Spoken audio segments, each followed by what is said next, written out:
Amy, let me tell you about a magical place that is so exactly designed to be enclosed space, year-round fun for the whole family that I bet you already know what I'm going to say before I even say the name. Let's say it together on 3. 1, 2, 3. Great Wolf Lodge. You got it, Amy. My kids loved Great Wolf Lodge when we went. You probably already know that it has a huge indoor water park with a wave pool, lazy river, a bunch of massive water slides. But then your pack can hit the other attractions because wait, there's more. Great Wolf Lodge has adventure-packed attractions like Magi Quest, a live-action game kids can play throughout the lodge, plus the Northern Lights Arcade. Spent some quality time there, so your kid who loves the lazy river and your kid who loves fantasy games will both have a great time. Great Wolf Lodge also offers great dining options and complimentary daily events like nightly dance parties, all under one roof. Unpack the car once and you're settled in to have fun. And with 22 lodges across the country, you're always a short drive away from adventure. We've both had such great times at Great Wolf Lodge, so bring your pack together at a lodge near you. Learn more at greatwolf.com and strengthen the pack. Hello, everyone, and welcome to Fresh Take from What Fresh Hell, Laughing in the Face of Motherhood. This is Margaret. And this is Amy. Today we are very happy to welcome back Jessica N. Turner. She is a content creator and tastemaker for busy moms looking for hacks to live life with more intention and less stress. That sounds like all of us. That's me. She's here today to tell us about her new book, I Thought It Would Be Better Than This. Rise from Disappointment, Regain Control, and Rebuild a Life You Love. Welcome, Jessica. Thanks so much for having me back, y'all. So you have an incredible story that brought you to this moment. And this book, it's more about what happens next, right, than the moment. But will you just share with our listeners a little bit about the life circumstances that brought you to write this book? Yeah. So in 2019, my husband came out to me. He first told me he was bi. Then after 6 months of going through marriage counseling and individual therapy for both of us, he told me that he was gay. And that was in September of 2019. We then really wrestled with, could we do a mixed orientation marriage? I like to say, like, Matthew and I genuinely loved each other. We had a full, great marriage in all the ways that one would expect. But it was sort of like that genie was out of the bottle. So we circled the drain for a while. In March of 2020, which you all might remember that month. I remember that month. Something happened. Yeah. Something happened. And about 5 days before that thing happened, he had found an apartment and we were going to separate. And so then pandemic happens. I'm home from my day job. We decide he's not going to move out. I'm thinking, oh, maybe things are going to turn out different and he's going to decide he wants to stay married and everything's going to all of a sudden turn rosy. Well, that didn't happen. And so in June of 2020, he moved out. We announced our divorce. In July of 2020, we both have really public platforms. We're both authors and my whole life just shattered. He was all I ever knew. Being a wife and a mom was a huge, huge part of my identity. And so I like to tell people that I thought it would be better than this isn't a divorce book. It's not a my husband is gay book. It's a book about when a great disappointment happens in our life, which is a universal life experience. What do you do? And how do you not put a period on that disappointment in your story, but put a comma and an and. And this thing happened to me and then what are you going to do? How are you going to hold that pen of your story, of the lines you can only write for yourself and still have a beautiful life? And so I set out to do that. And so this is one part memoir and how I did that, and one part, a lot of just strategy and really thoughtful and strategic, good takeaway for people to apply to their stories, no matter what their disappointment or grief is. And we talk about that so much on the podcast, and it's kind of the purpose of the Fresh Takes is that we talk to people who have had a huge range of experience. Some of those experiences may feel really foreign to the people listening, but this community and this commonality of experience that lives at the heart of these very different experiences. And you talk a lot about that in the book, about this idea of community. And so talk a little bit about how this community that you had built not knowing this was coming down the pike for you, how that community supported you and showed up for you during this experience. Yeah, I don't know where I would be. I don't think would be here talking to you all, having written a book, had I not had such an incredible support system of friends and family. Initially, we didn't invite our families into our story. I think something that's really important when you're going through something difficult is to recognize when you tell people that thing, that they can carry that and that you aren't telling something and then you're having to carry the grief of the person you're telling that story to. So for us, telling our families, we just felt like it was actually going to be inviting more pain. And so we opened up to therapists first and then to some really close friends. And those people are who came alongside me. Different friends for Matthew came alongside him and helped carry us when we felt like we couldn't walk, and were such an incredible support and safe place to land during that really, really hard time. And then there was your online community, which you had also built. And how did you negotiate? How am I going to share this with my readers, my listeners? Do I have to at all? And in what way am I going to introduce this? How did that enter into your decision making? Well, for me, there was a long period of time where I couldn't talk about it online. And that was very difficult. So from that spring 2019 through summer of 2020, I couldn't talk about this at all. And then when we made the announcement of our divorce, it was really important to me that Matthew come out at the same time, that we share the why and kind of we have that like truth set us free moment.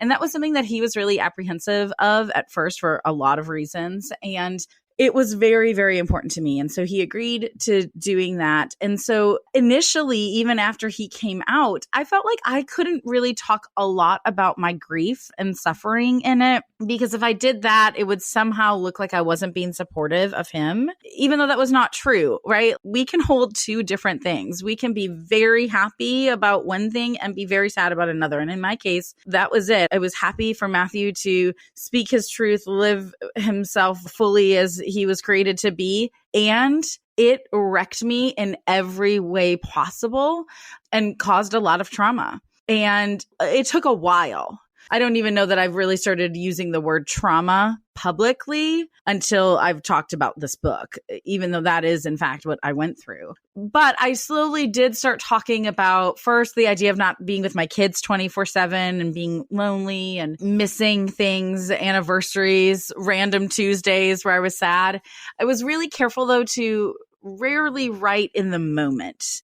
I think it's dangerous, especially when you do have a following, to talk about things right in the moment when you haven't processed them, when you haven't been able to step back. And so for me, I would write things. And then sometimes those same friends that walked me through my divorce, I'd say, hey, I want to put this online. How does this land? Is there anything I should tweak about this? Do you think that this rings true with what you've heard me saying and processing? Is this going to help people? I often looked at it through the lens of, can I help other people?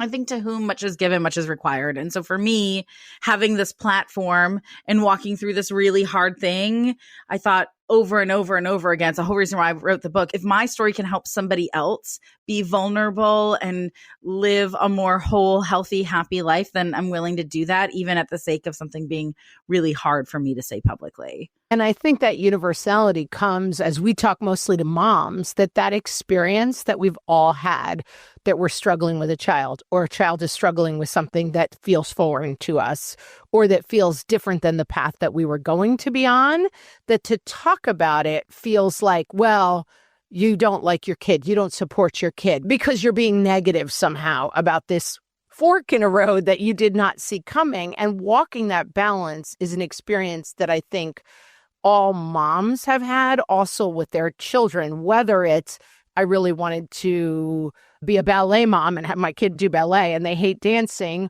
or it's something where my child has special needs and I'm struggling with that. That's different than the path I thought I was going to be on. And trying to hold both of those ideas in public can be specifically challenging because you don't want to invalidate. I still love my kid. I'm glad my child is the way they are, but it's a departure for me and that's hard for me. And carrying both of those things. So what was the response like from your online community? Did you run into some of that feeling of, well, wait a minute, you're not allowed to be sad about this because this is who your husband really is, and that's very valid, and figuring out that line. I'm grateful that I really haven't experienced that in my online community. My biggest community is on Instagram. I'm Jessica N. Turner on there. And I think because people saw the history of how much I had supported Matthew and loved him, and that was very genuine. And then in his coming out process, supporting him. We've been divorced 5 years now. We still will travel once or twice a year together with our kids. We still do holidays together. And so they really saw that happening in real time, that groundwork was laid, that when I did become brave enough to share some of that hard stuff, I think that there was actually a sigh of relief from a lot of people, because they were like, I was waiting for this because I know I would have felt this way if this happened to me. Or they felt grateful because they could find themselves in the sorrow. It's sort of like, I'll go first. I'll say, I thought it would be better than this. That is something that we all say to ourselves in the quietness of the night and the stillness of our souls, that there's something that we all feel like, man, I thought my marriage was going to be better. I thought parenting was going to be better. I thought my finances were going to be better. I thought my career, like we all have that thing. And it's scary to say out loud. And so I think when I just started saying things out loud of, I feel really lonely on the nights that my kids aren't here, or dating is really hard and I didn't expect it to feel this way, or this is what I've learned from dating apps, and just starting to share those things, people could find themselves in it. And so it's thankfully been a really positive experience, though there certainly is lots of judgment in other corners of the internet about us and our family. They thankfully aren't coming to my porch and my community. It's interesting that you say in the book, I'm going to quote you here, that you had 18 years as a content creator when this happened in your life, and that you had received heartbreaking messages from thousands of women who were longing for connection, who were longing for time, longing to be cherished and loved. And they were coming to you for advice. They were coming to one another for advice. And here you are, the person who was supposed to have everything together, coming to them and saying, I see you, I understand, me too. It must have been very powerful for your audience in a way to see like this person who has her act together is also a fellow traveler in things that are hard, because of course she is. Right. I think that's so important. There's such a thing online of these like aspirational influencers, and I don't really think of myself as one of those. And so I think that relatability that I have kind of done for 18 years played out in a different way. You know, instead of showing craft projects or my latest deal find at Target or Amazon, I was saying, and also, I cried myself to sleep last night. And I think that just caused people to lean in because they were really able to see themselves. And at what point did you realize, I'm going to write a book in this? Like, how far along in your own recovery did you have to be to say, I'm going to write a book about recovery from hard times? Yeah, so book writing is my least favorite part of my job. Interestingly, I think that's uncommon for most authors. I love this part of it. I love what happens after you've written a book and having conversations and speaking opportunities and media and like all of those things that come from writing a book. It's kind of just like every other job. There's things that you don't love about your job. And so I never am like, oh, now's the time to write a book. With every book, then this is my third one. It's really felt like a deep calling in my gut. Like I can't run from this anymore. And it's been now about 3 years since I first started writing. And it was actually, I was at another friend's book signing and her editor was there. And she said, I've been following your story. When are you going to write a book? I think you should be writing. And my agent had just let me go very unexpectedly, my literary agent. And honestly, it was a little bit of like, well, I'll show her. Maybe I will write a book. And so I started writing that night. There's a story in the book, and it is my first kiss after my divorce. And that's the very first story that I wrote for this book. And it's almost in the book verbatim of what I wrote 3 years ago. And just started thinking about like, what are the things that I would want to tell? And then went away with a friend who is a prolific writer, and she workshops with authors a lot. And she said, let's go to my beach house and let's talk about a book for you. Let's see what we've got there. And we were just sitting on the couch talking.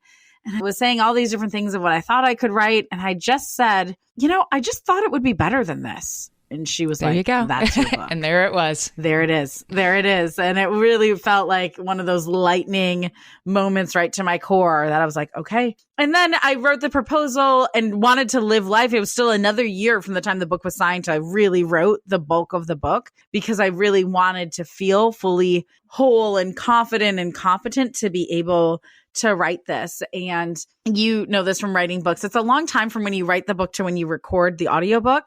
And so I just recorded the audiobook in January. When I read the whole thing aloud, I felt, oh, wow, I feel all of this is still true. And so that felt really good to me, that even another year after all of that writing, I still could really stand proudly with the words that are in the book.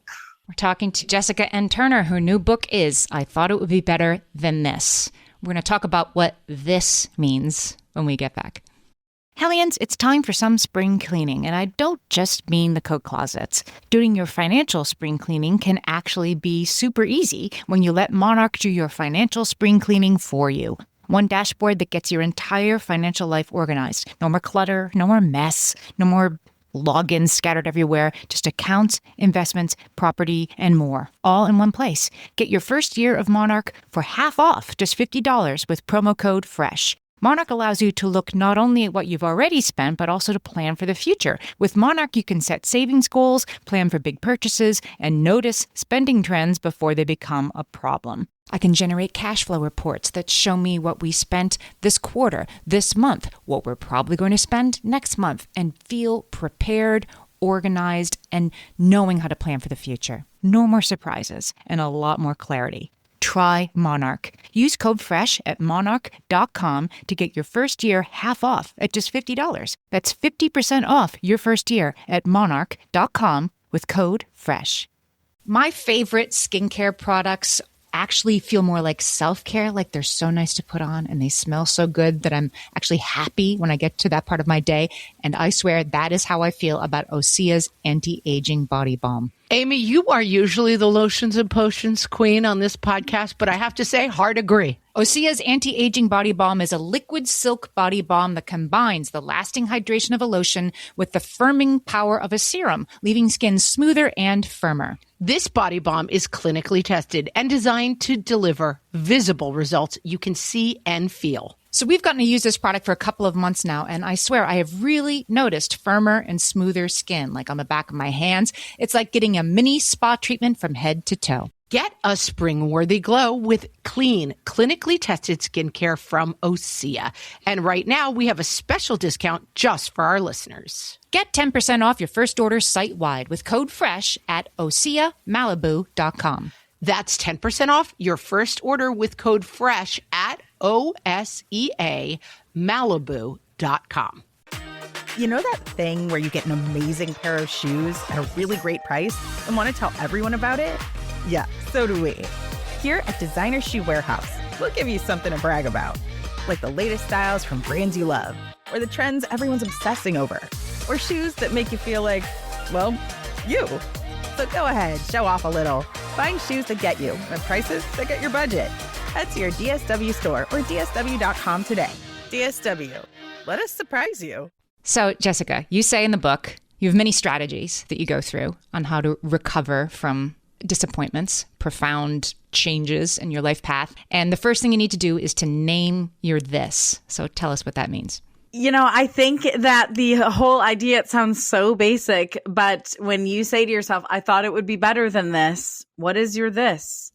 And get really, really specific. There's an exercise in the book related to this where I have folks draw a bike wheel, essentially, and your this is in the center. So it might be, you know, I thought my marriage was going to be better than this. But then there's lots of other things related to that. Like if we were doing marriage, it might be, I thought intimacy would be better. I thought our conversations would be better. Lots of things that are related to that major this. And the more that you can articulate what your longing is, what your ache is, what your disappointment is, the better path you're going to have to move forward toward healing. And to get specific, right? Because that's what happens in therapy. I think you start with like, I'm just not happy in my marriage. Why? Well, everything my husband does is annoying. Okay, why? And you need to dig. You can't just be like, well, I don't know. Well, let's know. Let's figure it out. Because naming it And you say the second part then is like, okay, these are your unmet expectations. Now, why did you have these expectations? You talk about, for example, you were raised with the belief that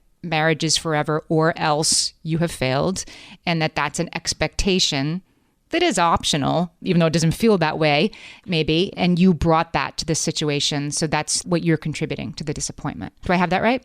Yeah, you absolutely have that right. We have to get really specific of what those unmet expectations are, how they make us feel, really dig in. And I think the book is almost like if you're having a therapy session with yourself in some ways. We actually did focus groups for the book because I really wanted to make sure that it did land as a book that was for any disappointment, not just divorce. And so I had people ranging from health issues to marriage to parenting to just a whole host of things. And they were like, I felt like I needed really big margins where I could be making these lists as I was reading and kind of considering what that would be for my story. Because when you start to dig into that, you realize, gosh, there's a lot that I've been living with that I've not unpacked. At least that was true for me and for a lot of people that I've talked to, that we go through life just kind of living day to day, doing the things that are required of us in that day. And we don't often, I think, pause unless there is a major trauma to face what these things are in your body, of what you want, what you wish life looked like. And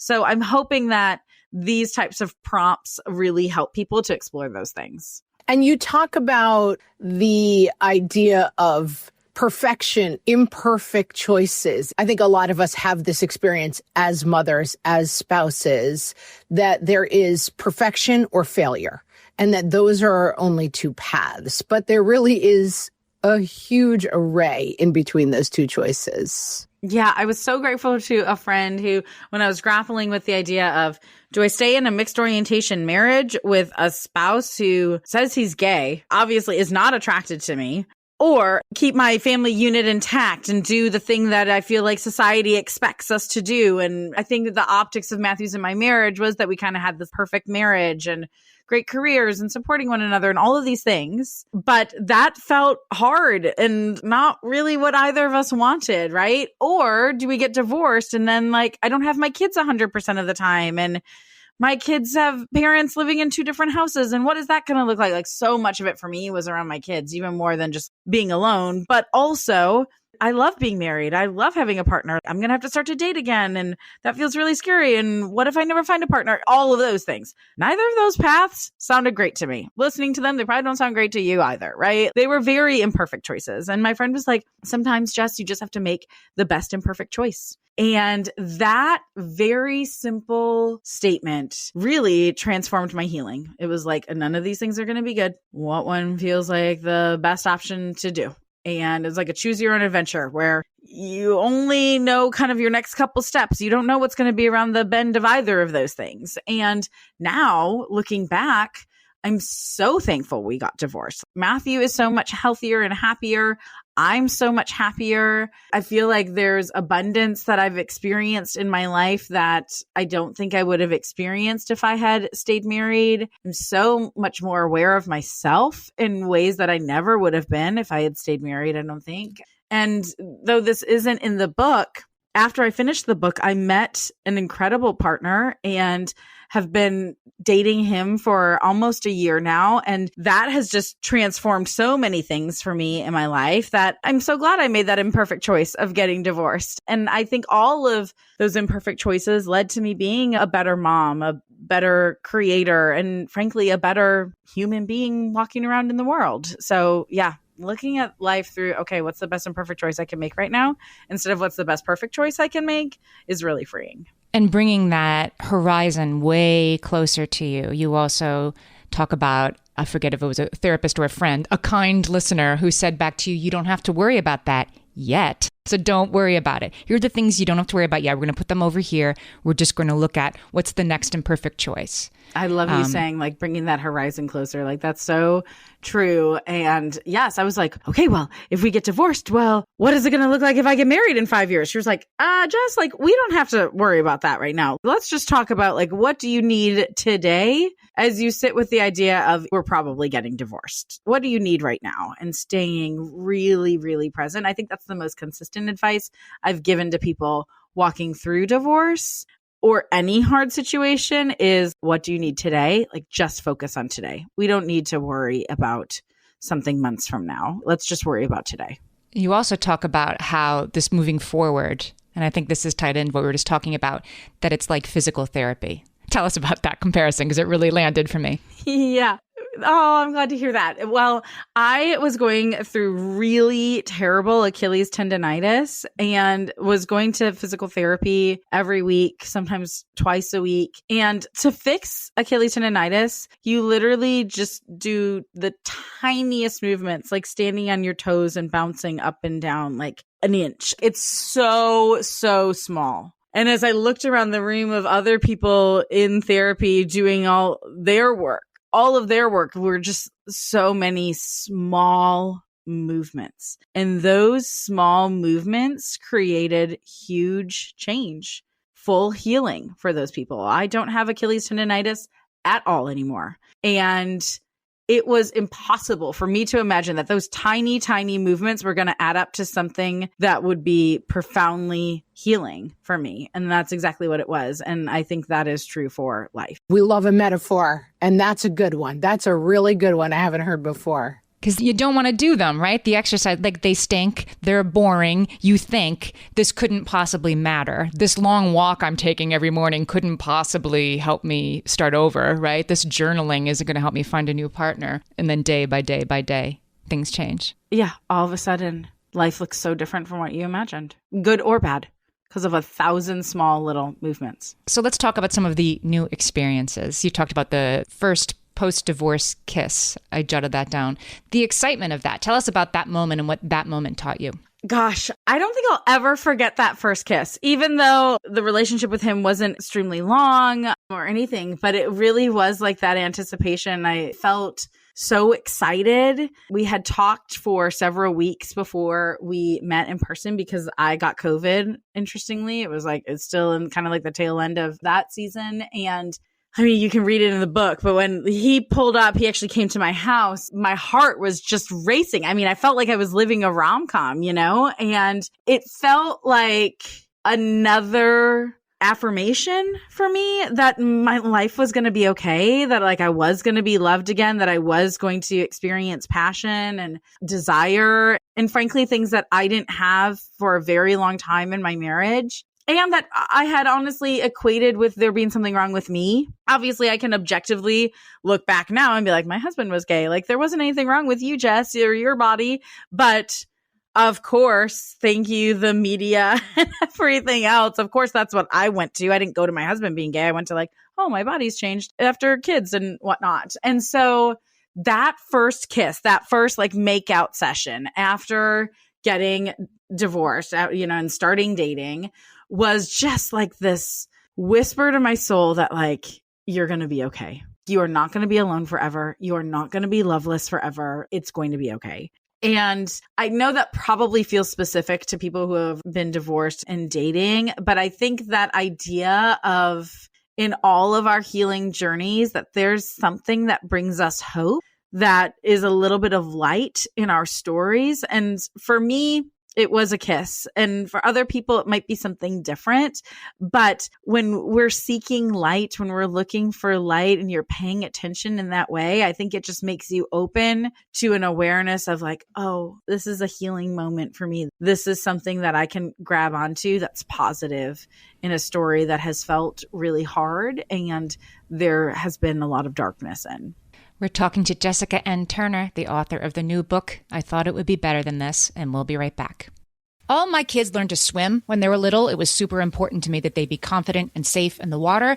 There was only one problem with that, taking them to swim lessons. I mean, the pools were freezing. There were always cranky adults doing laps right there. And it was definitely not, for any of us, what you would call fun. Amy, Heard. But now there's Goldfish Swim School. Goldfish takes a really thoughtful approach to swim lessons, combining research-based teaching with a warm, kid-friendly environment that actually helps kids thrive in the water. Every detail at Goldfish is thoughtfully designed to create a golden experience, from shiver-free, warm indoor pools to comfy waiting areas for parents to professionally trained lifeguards on deck. Goldfish uses an approach called the science of swim play, which combines guided play with proven teaching techniques to help kids learn to swim, build water safety skills, and gain confidence, all at their own pace.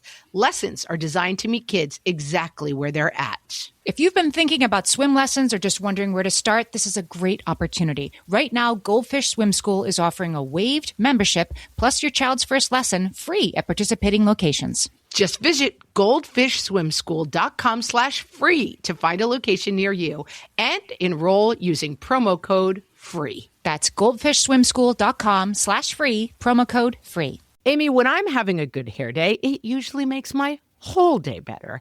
And that's why on every day, I'm taking Nutrafol. Nutrafol is the #1 dermatologist-recommended hair growth supplement brand, and it's the #1 hair growth supplement brand personally used by dermatologists. Nutrafol's hair growth supplements are peer-reviewed, NSF certified for sport, and clinically tested. Nutrafol offers multiple formulas for men and women, tailored to different life stages and lifestyle factors, so you get support that's actually right for you. Adding Nutrafol to your daily routine is easy. Order online, no prescription needed, with automated deliveries and free shipping to keep you on track. Let your hair be one less thing to worry about. See visibly thicker, stronger, faster-growing hair in 3 to 6 months with Nutrafol. For a limited time, Nutrafol is offering our listeners $10 off your first month subscription and free shipping when you visit Nutrafol.com and enter promo code LAUGHING. That's Nutrafol.com, spelled Nutrafol.com, promo code LAUGHING.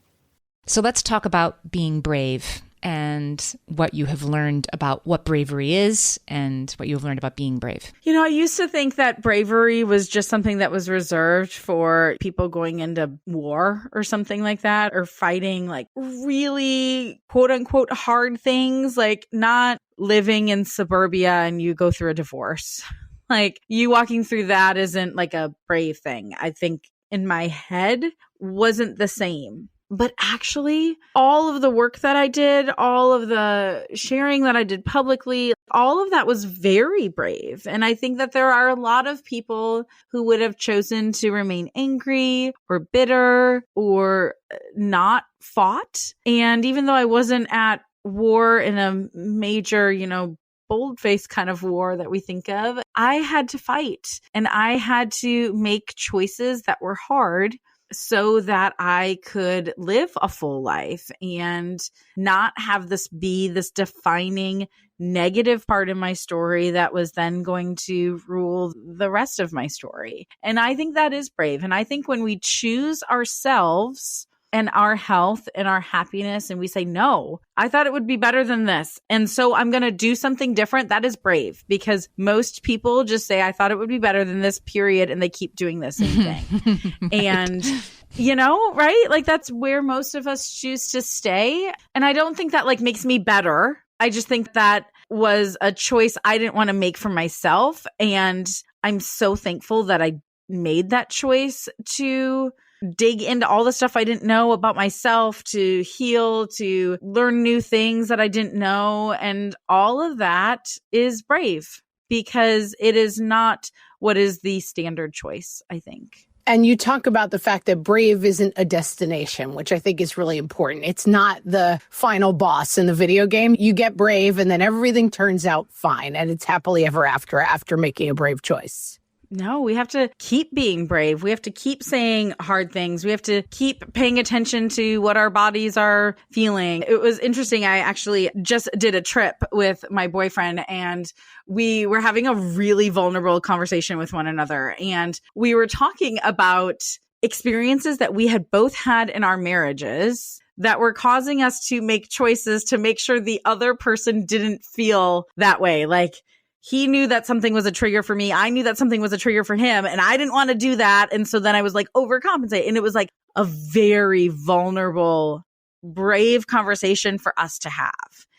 And I think it's because we both have done work and been brave over and over again that we knew that we were safe enough to have a brave conversation with one another, which then makes our relationship deeper and better and safer. And I think that the more you do brave work, it doesn't become easier, but you recognize the rewards of it. And so then you just keep doing it. And it is very much not a destination, but it does become, I think, a comfortable armor for you to have in. So I'm wondering about, because I think you need both perspectives, right? You need the I'm going to worry about the next 10 minutes and my breath right now and what the kids are having for dinner. That's what I'm going to worry about today.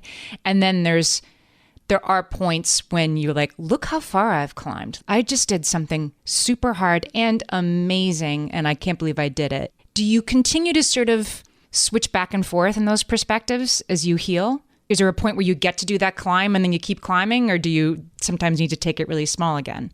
I think that climbs are built with a lot of small moments. So I think that it isn't a either or thing, you know? I think that it is more of an awareness of how you're choosing to live in your day to day.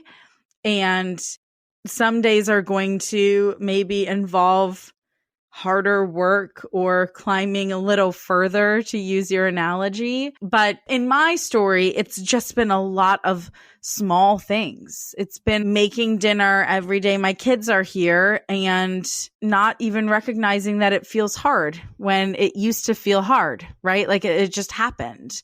And it's because I did that work. And I think what you see in I Thought It Would Be Better Than This, and what is true, I think, for so many overcomers, is that they just kept walking, that you don't stop. You don't wallow in, I'm just going to sit here in misery. That doesn't mean that you don't still have hard days. It doesn't mean that you don't still feel sad, but that you are taking action in your sadness. You know, that like when I was sad, I would call a friend and I would say, I'm having a really hard day. Can I just talk to you about what I'm feeling? Because I recognized that when I just sat in it myself, that wasn't good for me. So sometimes it's seeing that, oh, this is hard and I'm feeling a certain way and this isn't good.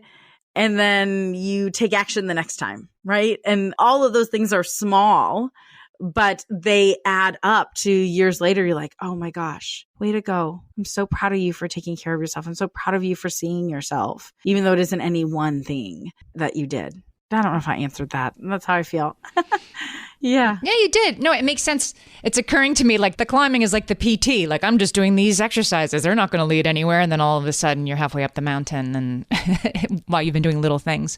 That's right. And I had to recently do an interview for a magazine, and they asked me, like, what are the 3 to 5 things you did that were like the biggest aha moments for you, you know, that made the biggest difference? And the things that I said were therapy. Number one, from the rooftops. I think that going to therapy was the single best thing that I ever did. And I had never done therapy prior to going through this. And number 2 was starting to date. And for me, because I went through a divorce, that was really critical. That's obviously not going to be critical for all grief stories, but I think that there's something that is. Like, I don't know what the thing is for a person's grief, but there's some counteraction to what you've experienced that I think is really profound. And for me, it was dating and relearning that I was worthy, that I was worth being loved and desired, and all of these things that came with dating heterosexual men. And the third one was moving my body, which I never would have expected at the start of this. I just bought a bike because everyone bought bikes during the pandemic, and got the Peloton app and started with one ride. That was really hard. I think it was like 15 minutes. I thought I was going to die. My butt hurt for 3 days, you know, and kind of the same thing as these small little things. I just started doing these rides and moving my body. And it wasn't like my body radically changed and I like now look like a athlete from the traditional sense, but I became really strong physically. It helped me with my emotional healing. And I just kept doing something that for so long I thought was not in my DNA. I was not an athlete. I did not like exercise, and I started moving my body. And at the end of that first year, Peloton does a thing at the end of the year, kind of like Spotify does, of like ranking you. And I was in the top 10% of Peloton users for the amount of workouts that I had done. And it was like, look at me. Oh my gosh. I've changed my life again in one 20-minute bike ride at a time. So thinking about all of those things, they were just a lot of small actions. But looking back, that's what really had the biggest impact for me. Jessica's new book is I Thought It Would Be Better Than This: Rise from Disappointment, Regain Control, and Rebuild a Life You Love. We're going to put a link in the show notes so you can buy the book because you need this book. But Jessica, tell our listeners where else they can find you. You can find me on Instagram. That's Jessica N. Turner. The N is for Nicole. Or on my website, jessicantturner.com. And this is very sincere, though. It always comes off as a joke. jessicaturner.com is a porn site. So be sure to type the N. Don't miss the N, okay? Particularly if you're at work, okay? I don't want anyone to get in trouble. jessicantturner.com. You can click on books there and get information about my writing and read my blog and see my family and all of that fun stuff. And the book is available at all major retailers, as well as the audiobook is available if you prefer listening. I read the book and I have a conversation on there with my best friend of 20 years who we've walked through so many grief stories, and people have really enjoyed listening to that conversation. So if you're a podcast listener, you probably would really love that conversation as well. This was great. Thank you. We'll link to that as well. Jessica, thank you so much for talking to us today. Thanks for having me.